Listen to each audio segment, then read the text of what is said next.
E se eu te dissesse agora que uma das substâncias mais importantes para manter você vivo é justamente aquela que muita gente passa a vida inteira tentando eliminar? Parece absurdo, né? Mas pense por um instante. Seu cérebro precisa dela. Seus hormônios dependem dela. Cada uma das trilhões de células do seu corpo utiliza essa substância todos os dias. E mesmo assim, durante décadas, ela foi tratada como um dos maiores vilões da saúde. Estou falando do colesterol.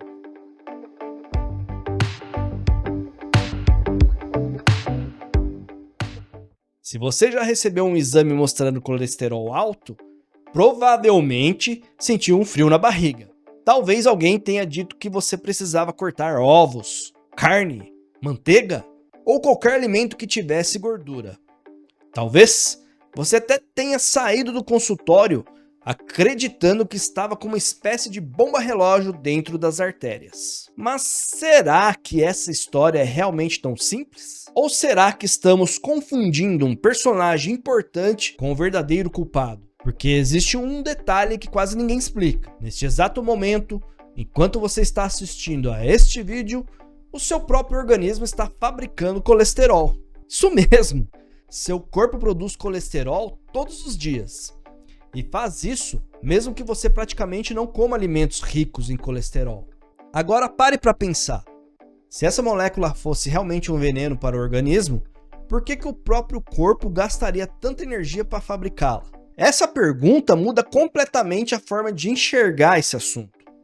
Ao longo desse vídeo, você vai entender por que o colesterol é essencial para a vida, porque ele acabou sendo acusado de algo muito mais complexo e porque, em muitos casos, o verdadeiro problema pode estar em outro lugar. E eu vou te explicar. Existe uma comparação muito simples que vai fazer tudo isso finalmente fazer sentido. Mas antes, preciso explicar uma coisa que quase ninguém conhece. Vamos lá. Imagine que você decidiu construir uma casa. Você compra tijolos, certo? Compra cimento, compra ferro, compra madeira. Agora imagine que um dia alguém passa na frente da obra e vê uma pilha enorme de tijolos jogado lá. Essa pessoa conclui imediatamente: os tijolos são problemas dessa casa. Não faz sentido, certo? Os tijolos não são um problema. Eles são apenas um dos materiais usados para construir e reparar a estrutura. Com o colesterol acontece algo parecido. Ele é um componente básico da estrutura do organismo. Na verdade, praticamente todas as células do seu corpo precisam dele. Sem colesterol, nossas células literalmente perderiam parte da sua estrutura. É como tentar construir uma parede sem tijolos. Ela simplesmente não fica de pé. Mas isso é apenas o começo. Existe outra função ainda mais importante. Imagine que seus hormônios são como cartas enviadas pelo correio. Cada carta leva uma mensagem diferente. Uma controla o metabolismo, outra influencia no humor, outra regula a libido, outra ajuda o organismo a responder ao estresse. E agora vem a pergunta: do que essas cartas são feitas? Grande parte desses hormônios começa justamente com uma matéria-prima, o colesterol. Testosterona, estrógeno, progesterona, cortisol, todos dependem dele. Sem colesterol suficiente, o organismo simplesmente não consegue produzir esses hormônios normalmente. E isso explica por que reduzir o colesterol indiscriminadamente nunca foi uma discussão tão simples quanto parece. Mas existe uma parte ainda mais surpreendente. Você já ouviu alguém dizer que gordura faz mal para o cérebro? Pois saiba que seu cérebro é um dos órgãos que mais depende de colesterol para funcionar adequadamente. Aproximadamente 1/4 de todo o colesterol do organismo está concentrado no cérebro. Ele participa da formação das conexões entre os neurônios, que são aquelas estruturas que permitem armazenar as memórias, aprender coisas novas e transmitir informações rapidamente. Ou seja, imagine uma cidade inteira. Ela possui ruas, pontes, postes, cabos de energia. Se essas estruturas começam a desaparecer, a cidade deixa de funcionar, não é verdade? O cérebro depende de uma organização semelhante. E o colesterol faz parte dessa infraestrutura. Perceba como a história começa a ficar bem diferente daquela que ouvimos durante tantos anos, não é verdade? Só que agora veio uma pergunta ainda mais interessante. Se o colesterol é tão importante, por que ele aparece dentro das placas de gordura nas artérias? Será que ele realmente provoca o problema? Ou será que ele chegou depois que o problema já havia começado ali? É exatamente aqui que a maioria das pessoas se confunde. Imagine que acontece um grande incêndio em uma casa. Poucos minutos depois chegam vários caminhões do corpo de bombeiros. Quando alguém olha lá a cena, vê bombeiro em todo lugar, não é verdade? Quem seria o maluco que diria que foram os bombeiros que causaram o incêndio? Eles chegaram porque existia um dano que precisava ser controlado. Algo parecido acontece em nosso organismo. Quando existe uma inflamação persistente nas paredes das artérias, o corpo inicia um processo de reparo. As lipoproteínas que transportam o colesterol, especialmente o LDL, participam desse processo levando o material necessário para a manutenção e reparação dos tecidos. O problema surge quando essa inflamação continua por muito tempo, favorecendo alterações como a oxidação do LDL e a formação progressiva da placa aterosclerótica. Já ouviu falar de aterosclerose? É isso aí. Isso não significa que o colesterol seja um herói, nem um vilão. Significa que ele faz parte de um processo biológico muito mais complexo. E daqui a pouco vou mostrar por que chamar o LDL simplesmente de colesterol ruim é uma simplificação que pode levar a interpretações equivocadas. Como você já entendeu que o colesterol é indispensável para o organismo, chegou a hora de responder uma das maiores dúvidas sobre este assunto. Se ele é tão importante, por que existem o LDL e o HDL? E por que um ficou conhecido como colesterol bom e outro ruim? A resposta é muito mais interessante do que parece. Primeiro, existe um detalhe que quase ninguém explica. O colesterol não consegue viajar sozinho pelo sangue. Imagine que você precisa transportar um sofá de um bairro para o outro. Você não manda o sofá aí e ele vai sozinho, andando aí pelas ruas. Você precisa de um caminhão. Com o colesterol acontece exatamente a mesma coisa. Como ele é uma gordura, ele não se mistura com o sangue, que é composto aí principalmente por água. Então, o organismo criou verdadeiros veículos de transporte. Esses veículos aí são chamados de lipoproteínas. O colesterol é a carga. As lipoproteínas são os caminhões. Isso muda completamente a forma de entender um exame de colesterol. Porque quando alguém diz meu LDL está alto, na verdade não está falando diretamente do colesterol. Está falando da quantidade de partículas responsáveis por transportar esse colesterol. E aqui nasce uma das maiores confusões da medicina popular. Durante muitos anos ficou famoso dizer que o LDL era o colesterol ruim. Mas pense comigo, se o LDL realmente fosse algo ruim por natureza, por que o organismo continuaria aí produzindo essa lipoproteína durante toda a vida? A resposta é bem simples. Porque ela exerce uma função essencial. Ela leva colesterol do fígado para os tecidos que precisam dele. Imagine novamente uma cidade. Existe um grande centro de distribuição. Todos os dias, centenas de caminhões saem desse centro, levando materiais para hospitais, escolas, fábricas e residências. Esses caminhões não são o problema. Eles apenas fazem as entregas. O LDL funciona de maneira muito parecida. Ele entrega o colesterol onde o organismo precisa construir membranas celulares, fabricar hormônios e produzir vitamina D, e realizar aí diversas outras funções fundamentais. Agora, imagine outra situação. Um caminhão está levando material para uma obra. No caminho, ocorre um acidente. A carga cai toda na pista. Não vai parecer saqueador não, viu, pessoal? Vamos pensar em um lugar civilizado. Os destroços começam a se acumular ali. Alguém passa e conclui, o caminhão que é o problema. Mas o acidente não aconteceu simplesmente porque o caminhão existia. Foi necessário haver um dano ali. No organismo ocorre algo bem semelhante. O LDL circula constantemente pelo sangue. Quando a parede interna das artérias está saudável, esse transporte acontece normalmente. Mas quando essa parede sofre agressões repetidas, a história muda completamente. E aqui entra um personagem muito mais importante do que o colesterol: a inflamação. Imagine a parede interna da artéria como o piso recém-polido de uma casa. Quando ele está intacto, tudo desliza normalmente. Agora, pense que alguém começa ali a riscar esse piso todos os dias. Pequenos danos começam a aparecer aqui e ali. Depois rachaduras. O organismo faz aquilo que qualquer bom sistema de manutenção faria. Ele tenta reparar. É exatamente nesse momento que entram as partículas contendo colesterol. Mas existe um detalhe que muda tudo.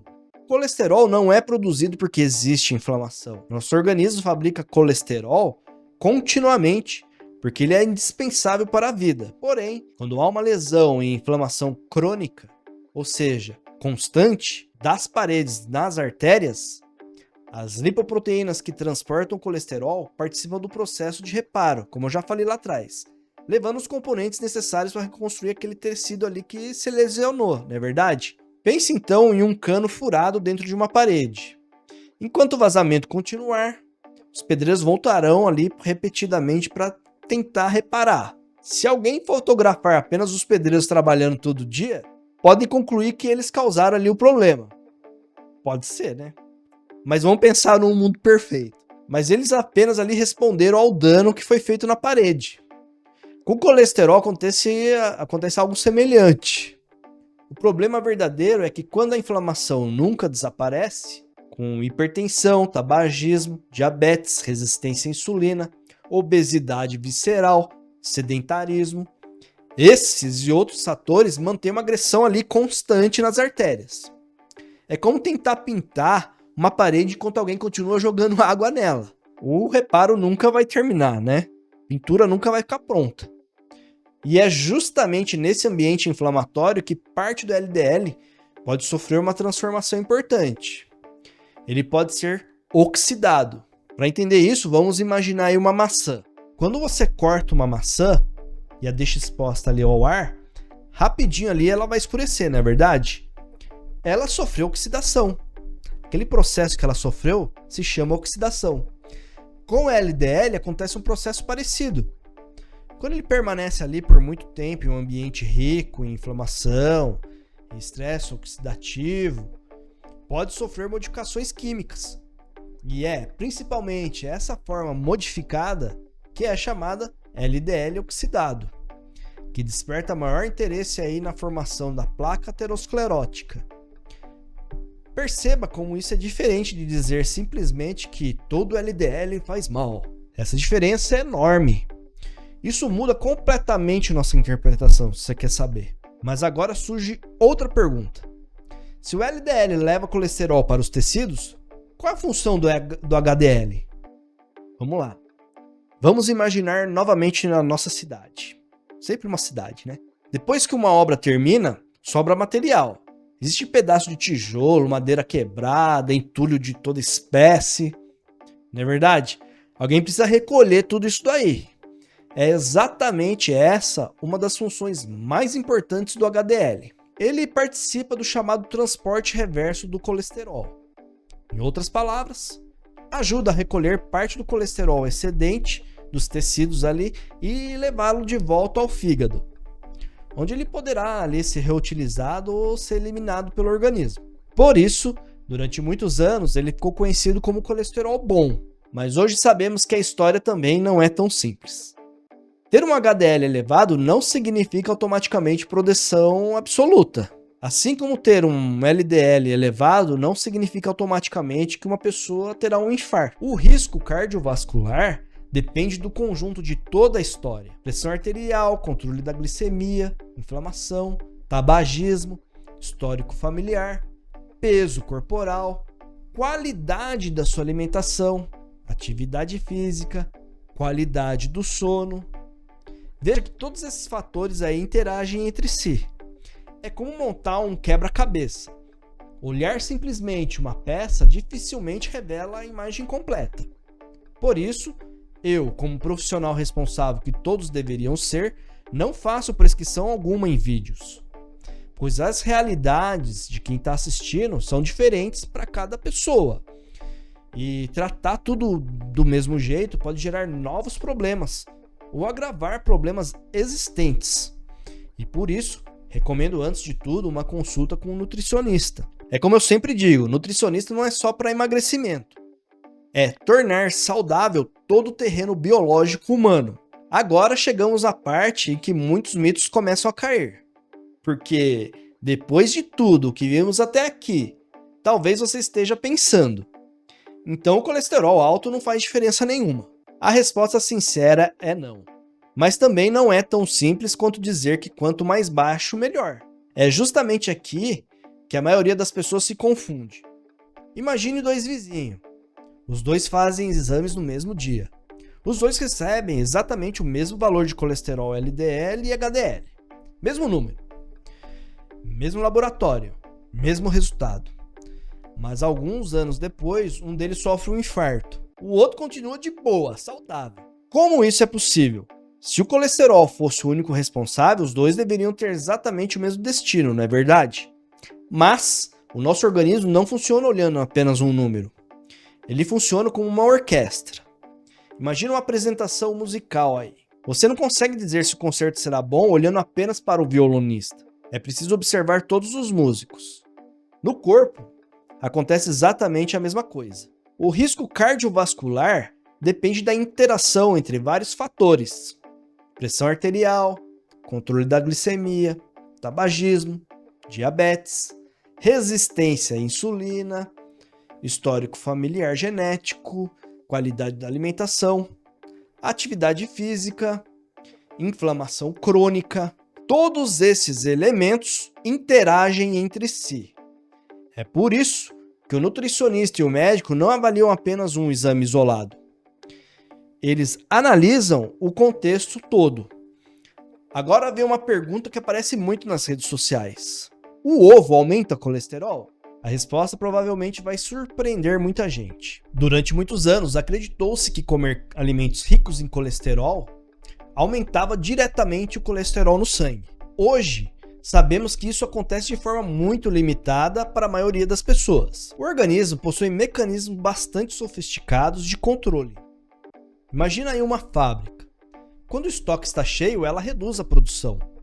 Quando o estoque diminui, ela aumenta novamente a produção. O fígado faz algo bem parecido. Como cerca de 70% a 80% do colesterol é produzido pelo próprio organismo, pelo fígado, mudanças na alimentação costumam ser parcialmente compensadas pela produção hepática. Isso não significa que a alimentação seja irrelevante, mas mostra que a relação entre colesterol da dieta e colesterol sanguíneo é muito mais complexa aí do que se acreditava durante décadas. Então isso significa que qualquer pessoa pode comer quantos ovos quiser? Também não, Porque alimentos nunca devem ser analisados isoladamente. Importa o padrão alimentar como um todo. Uma alimentação rica em vegetais, frutas, legumes, proteínas de boa qualidade, fibras e gorduras, que são predominantemente insaturadas, produz um efeito muito diferente de uma alimentação baseada em ultraprocessados, bebidas açucaradas e com excesso de calorias. Percebe como a discussão deixou de ser um alimento faz mal para se tornar qual é o padrão de vida dessa pessoa? Essa mudança aí é enorme. Mas existe outro assunto que gera ainda mais dúvidas: as estatinas. Você deve conhecê-las como Invastatina, Tovastatina, Rosuvastatina, Pravastatina, Fluvastatina, Pitavastatina e por aí vai. Talvez você até tome uma. Talvez algum familiar utilize esse medicamento. Talvez você tenha visto vídeos dizendo que elas são perigosas. Ou do outro lado, pessoas dizendo que todos deveriam tomar. A verdade, como quase sempre acontece na ciência, está no meio do caminho.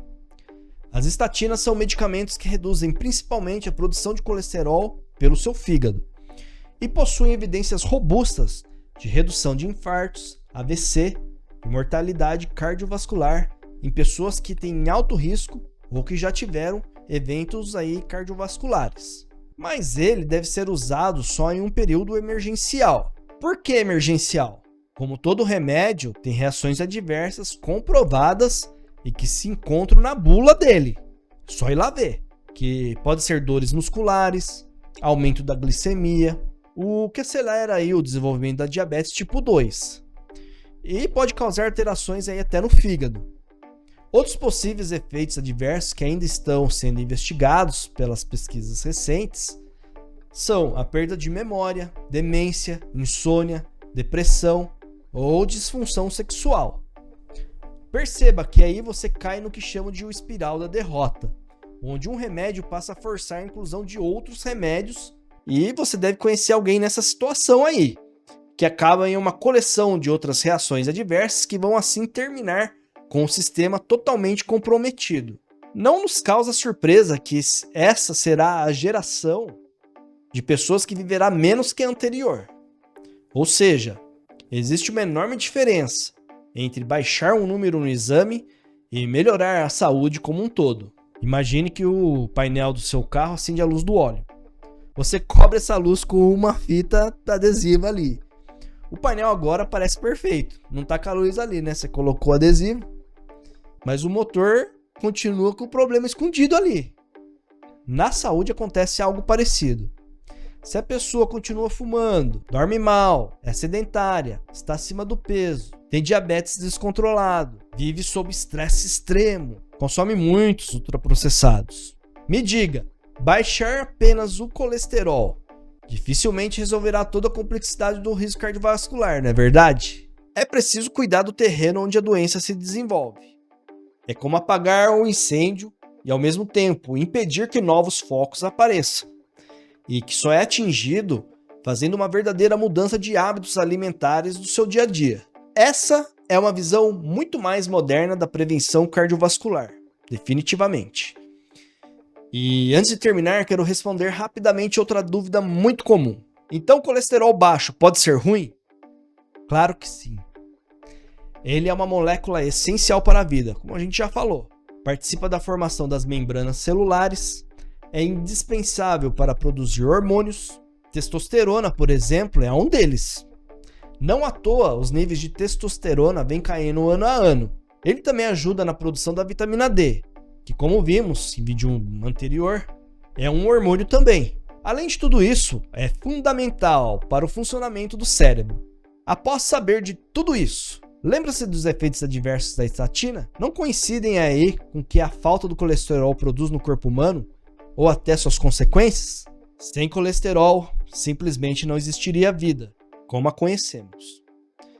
Antes de encerrarmos, quero deixar uma mensagem importante. O objetivo desse vídeo não foi convencer você de que colesterol alto é bom, pelo contrário. Também não foi dizer que colesterol alto não merece atenção. Muito menos incentivar qualquer pessoa a interromper medicamentos prescritos pelo seu médico. O objetivo foi mostrar que a ciência evoluiu. Hoje a gente entende muito mais sobre inflamação, metabolismo, lipoproteínas e risco cardiovascular do que sabíamos algumas décadas atrás. Não à toa, e justamente por isso, precisamos abandonar explicações simplistas. A pergunta deixou de ser como baixar o colesterol? E passou a ser como melhorar minha saúde cardiovascular como um todo. Essa mudança de perspectiva faz toda a diferença. Se você recebeu um exame alterado, procure uma avaliação individualizada. O nutricionista poderá analisar seus hábitos alimentares, seu estilo de vida, sua composição corporal e orientar estratégias nutricionais baseadas nas melhores evidências disponíveis. Quando houver suspeita ou confirmação de doença cardiovascular, histórico de infarto, AVC, diabetes, hipertensão, é importante o tratamento medicamentoso. A avaliação pelo médico, especialmente o cardiologista ou endocrinologista, também é fundamental. A combinação entre acompanhamento médico e nutricional costuma oferecer uma abordagem muito mais completa do que olhar apenas para um único exame. Aproveite e confira os produtos da Solar e seus parceiros que estão na descrição. Além de cuidar da sua saúde, você ajuda a manter nosso trabalho de divulgação científica. Os PDFs completos deste vídeo estão disponíveis gratuitamente no nosso grupo silencioso do Telegram. O QR Code está aí na tela. Se esse vídeo ajudou você, inscreva-se no canal, deixe seu like e compartilhe com quem precisa destas informações. Para dosagens, interpretação de exames e diagnóstico, procure sempre um nutricionista. Quando houver necessidade de investigação ou tratamento médico, procure também um especialista indicado para o seu caso. Meu nome é Marcel Guazelli, nutricionista clínico. Um forte abraço e até o próximo vídeo.